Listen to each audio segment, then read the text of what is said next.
You think the moment you broke them is the one they'll never recover from.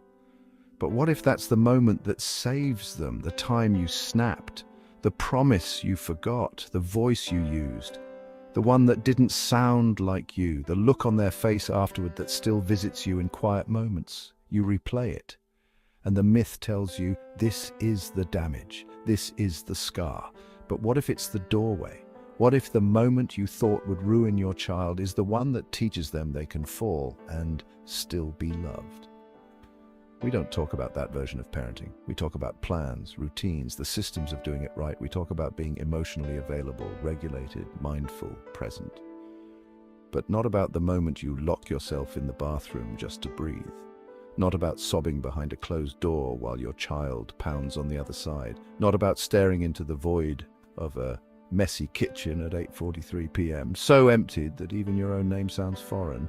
That version, the raw one, the one that aches, we bury it because we've been told it disqualifies us. We've been told that parenting means seamless presence, that good love doesn't falter, that your child's emotional future rests on how flawlessly you manage your own emotions. The myth is silent but loud. It says, if you raise your voice, you've broken trust. If you lose control, you've modeled danger. If you cry, you're unstable. If you admit you're tired, they'll feel unsafe, so you perform, you hold your breath. You try to become the thing they need, even if it empties you out completely. And still, deep down, it doesn't feel like enough. But here's what the myth never tells you. Your child doesn't need you to be invincible. They need to know what it looks like to come back after things fall apart. Because one day, they'll have their own moment when they say something they regret, when they feel like they've already failed, and they'll remember what you did next. Not how perfectly you showed up, but how honestly you returned. That's not damage. That's memory. That's the blueprint of real love. Carl Jung said, I'd rather be whole than good. This isn't about being right. It's about being real. By the end of this video, you'll see why the moments you thought would mark your child may actually shape them. Why the cracks in your parenting, when met with humility and return, can become the very gold they hold on to when they question their own worth. Because being perfect was never the assignment, but being present through the breaking, through the mending, that's where the light comes through. That's where the love becomes unforgettable.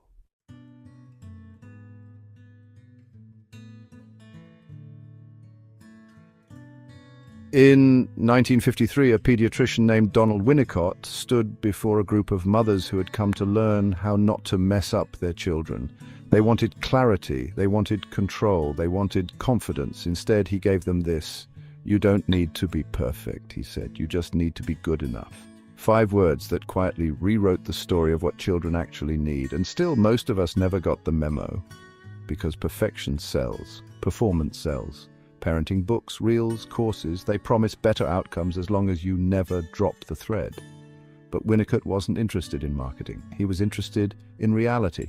And what he saw across thousands of real parents and real babies was this: the children whose parents tried to meet every need instantly, flawlessly, often grew up brittle, unprepared for frustration, expecting the world to mirror their every discomfort. But the children whose parents got it wrong sometimes, not harmfully but honestly, the ones who waited a little longer, who didn't always read the signals right, the ones who occasionally stumbled and came back, those children learned something priceless. Resilience, because what Winnicott discovered was that children don't need continuous perfection. They need tolerable failure, moments of frustration that are real but safe. Moments that say, I didn't get this one right, but I'm still here. He called it the necessary failure, not as punishment, not as neglect, but as preparation. So when the snack is forgotten, when the answer comes too sharp, when the story is skipped, when the apology is whispered in the dark hours later, your child learns not that the world is scary, but that connection can stretch without snapping, that repair exists. That rupture doesn't mean rejection, but we live in an age where even that message feels radical, because the myth has morphed. Now it's not just about love, it's about optimization. If your child is crying, you missed something. If they're bored, you failed to enrich. If they're dysregulated, you failed to attune. If they are struggling, you must have skipped a step in the script. And so we hustle, we overcorrect, we overperform, we helicopter, we curate, We erase our needs and call it love, but all we're doing is building a world where our child believes discomfort is dangerous. A father told me I thought I was giving my son everything. But now at 16, he shuts down when anything doesn't go his way. He avoids conflict. He panics if he can't control it. And I realize I taught him that. I taught him that real life should never feel hard. That's what overprotection does. It doesn't empower, it disables, because your child doesn't just need to feel safe. They need to feel frustration and survive it. They need to know that the world won't always bend, and that love still can exist inside that truth. And here's where the breakthrough happens. When your child watches you get it wrong, and then watches you come back, soft, honest, open. They learn that being loved doesn't mean being perfect. It means being seen, held, stayed with. They learn that relationships don't shatter when tension enters the room. They learn that connection doesn't require performance. So the next time that voice rises inside you, the one that says you should have handled that better, pause and ask instead, did I return? Did I reconnect? Did I show them that love isn't about doing it all perfectly, but being here even when I don't? Because if the answer is yes, you didn't fail, you just parented. The Winnicott way, the real way, the way that gives your child not the fantasy, but the tools to live and love in the world as it really is. Not just good enough, powerfully human and unforgettable.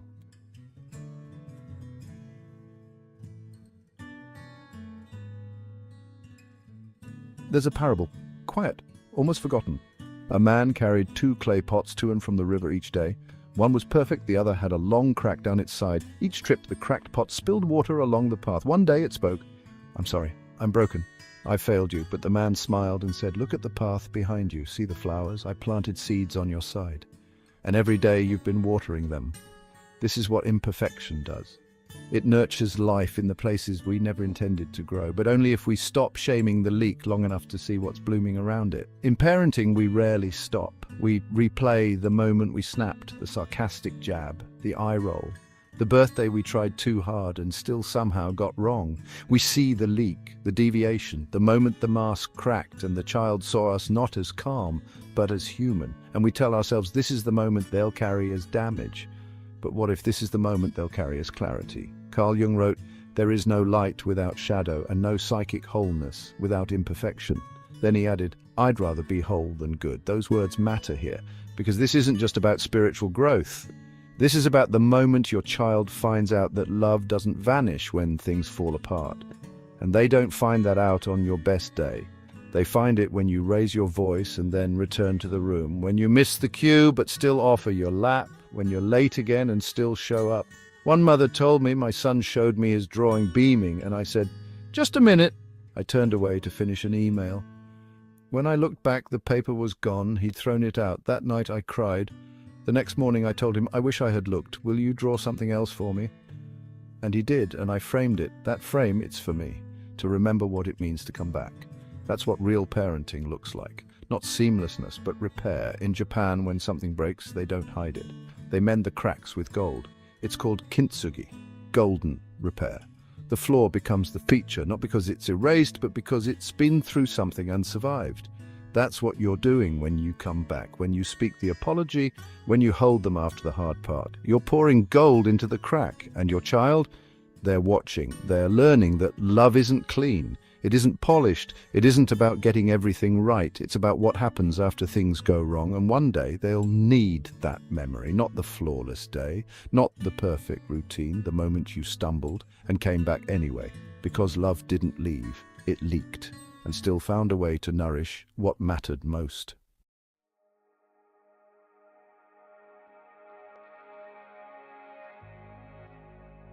There's an inheritance we pass down without even noticing, not in the way we speak, but in the things we don't.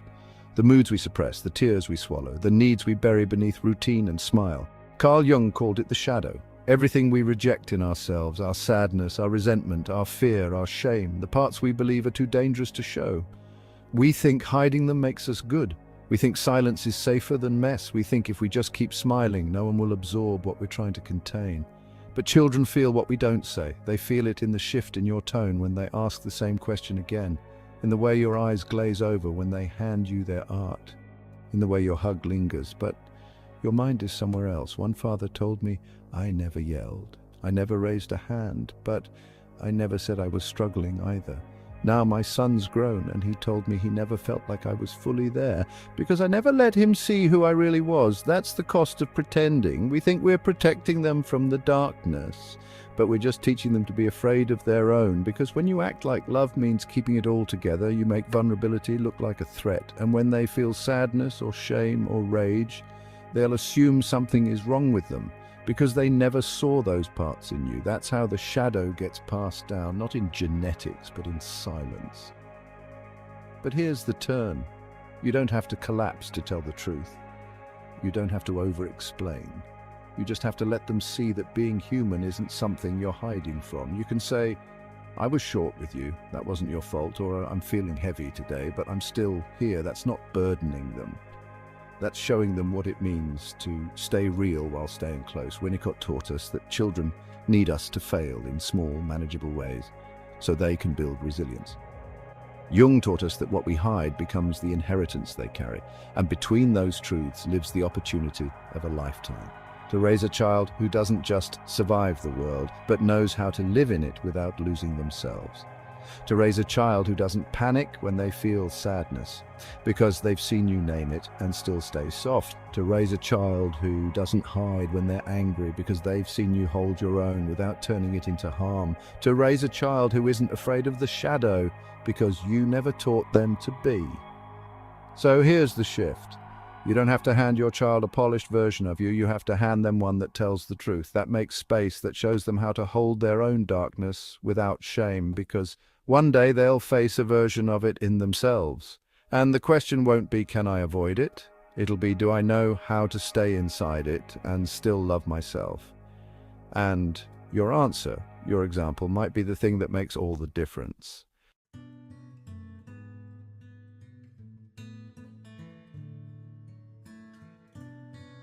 You don't have to collapse to know you're burning out. You just have to realize you've stopped laughing. That you can't remember the last time you sat down without checking something. That joy feels like something reserved for people with fewer tabs open in their heads. You just have to stand in a room full of love and feel completely alone inside your own body. That's the weight no one talks about, because the myth doesn't allow for this kind of exhaustion. The myth says, if you're tired, try harder. If you're overwhelmed, be more organized. If you're struggling, keep it quiet. The myth says good parenting is total devotion, even if it erases you, especially if it erases you. And the cost is that slowly, quietly you disappear. Not all at once, not dramatically. You just start to become someone who exists only in service of someone else's need. You become efficient, productive, helpful, but hollow. One mother said, I haven't heard my own voice in weeks. Not the one I used to manage bedtime, the one I used to remember who I am. That's what burnout looks like. It doesn't look like falling apart. It looks like disappearing while standing up. The myth tells you to keep going, but if you keep going like this, your child gets a body without a spirit, a presence without connection. Carl Jung once said, the most terrifying thing is to accept oneself completely, but in parenting, the most terrifying thing is often admitting, I can't keep doing it this way, because we're afraid that if we stop, even for a breath, everything will fall. The structure, the rhythm, the image. But here's what no one tells you. Trying to be everything will cost you the one thing your child needs most. You, not your effort, not your availability, your realness, your warmth, your laugh that isn't forced, your eyes that don't glaze over from fatigue, the version of you who is still alive inside the role.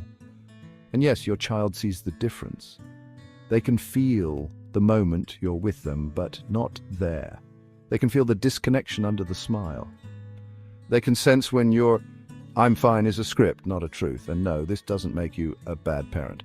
It makes you human inside a machine that demands superhuman endurance. But the truth is, the way back isn't through more effort. It's through permission. Permission to pause, to say, not today, to leave one dish in the sink, to disappoint someone instead of losing yourself.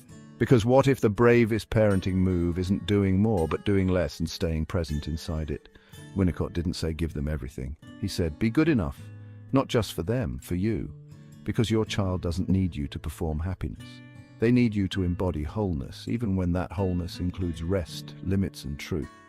So here's what I want you to do. Drop something, not because it's unimportant, but because you are.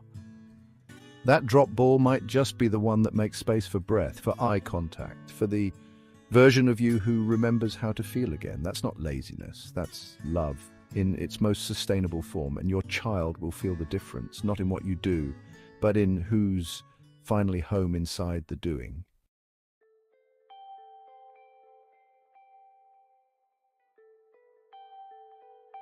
One day your child will be standing in their own bathroom, lights off, shirt stained, clock blinking 1:17 a.m., a baby crying in the next room, an argument replaying in their mind, and the weight of "I'm failing" wrapped around their chest like a too-tight blanket. And then they'll hear your voice, not your lecture, not your rules, your rhythm, your presence. They'll remember how you looked at them when you were tired, how you still reached for them, messy, real, human. How you owned your missteps and never once made perfection a condition for love. That memory will be their permission to exhale, to forgive themselves, to stay. Because the truth is, the legacy you leave isn't built from your best days. It's built from the way you showed up after the worst ones. It's built from the mornings after, the apologies whispered through cracked voices, the dinners made even when your chest was heavy, the moment you said, "This is hard," and didn't run from it. Winnicott gave us a path. He said, let them experience frustration, let them feel the rupture, but most of all, let them feel the return. Jung gave us the mirror. He said, don't run from the shadow. Let your child know the whole of you so they don't grow up afraid of the whole of themselves. And now it's your turn to be what they'll carry into the quiet moments no one else sees. The gold in your cracks, the memory of your mending, the grace you gave yourself, so they'd know how to give it to themselves one day. If this message found you in the middle of your own mess, share it right now.